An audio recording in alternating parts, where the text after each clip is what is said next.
everyone, my name is Mr. Faulkner and I'm going to set you another physics challenge today.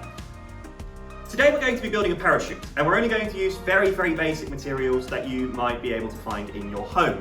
So the couple of things you need are a carry bag or anything else that you can cut a nice light square out of. So you could think about, for example, using a bin liner, using tissue paper, but anything that is big enough to cut a square out of. Some couple of pieces of string, some tape, obviously some scissors to be able to cut some stuff, and finally I'm going to use some eggs, but more on those later.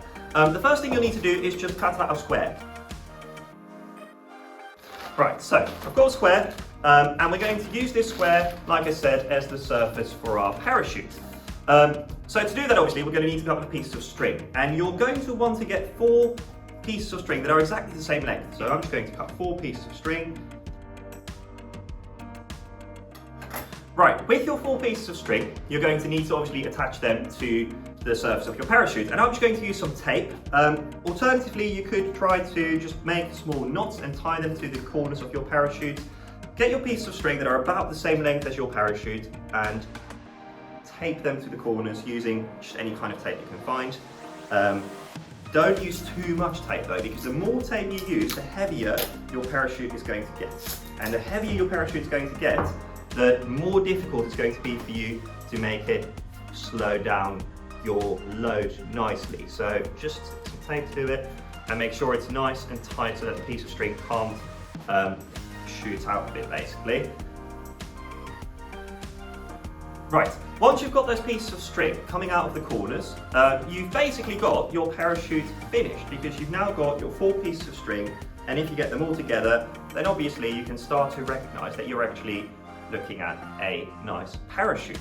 Now, right now, obviously, this parachute isn't actually connected to anything, but it's up to you to decide what you want to connect your parachute to. You're going to have to test it quite a few times to make sure that it actually manages to slow down whatever you're trying to drop. Now, a couple of examples of things you could use to test it with first. You're going to want to test it with some light materials first, like maybe a Lego figure.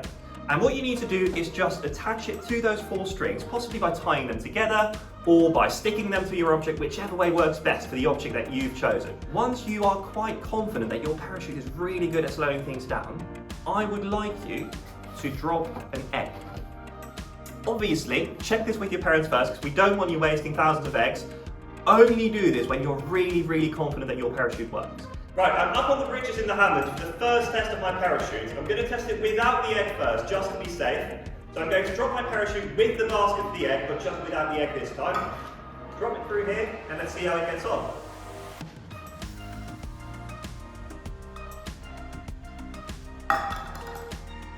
Right, time for the first test with the egg. Let's all test it all over the main entrance of the school. Here we go.